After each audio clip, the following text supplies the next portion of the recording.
Are you listening? Damn.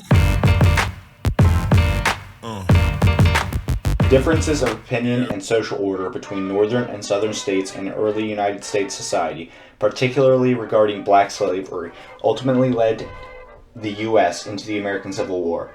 Initially, states entering the Union alternated between slave and free states, keeping a sectional balance in the Senate, while free states outstripped slave states in population and in the House of Representatives. But with additional Western territories and more free soil states, tensions between slave and free states mounted with arguments over federalism and disposition of the territories, whether and how to expand or restrict slavery. With the 1860 election of Abraham Lincoln, the first president of the largely anti-slavery Republican Party, conventions in 13 slave states ultimately declared secession and formed the Confederate States of America.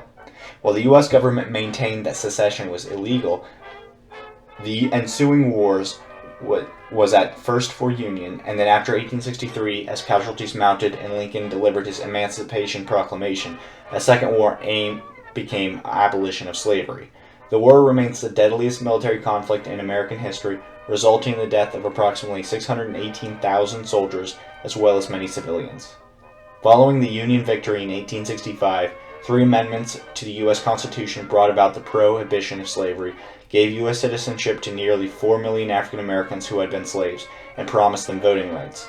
The war and its resolution led to a substantial increase in federal power aimed at reintegrating and rebuilding the southern states while ensuring the rights of the newly freed slaves. Following the Reconstruction era, throughout the South, Jim Crow law soon effectively disenfranchised most blacks and some poor whites. Over the subsequent decades, in both the North and the South, blacks and some whites faced systematic discrimination, including racial segregation and occasional vigilante violence, sparking national movements against these abuses.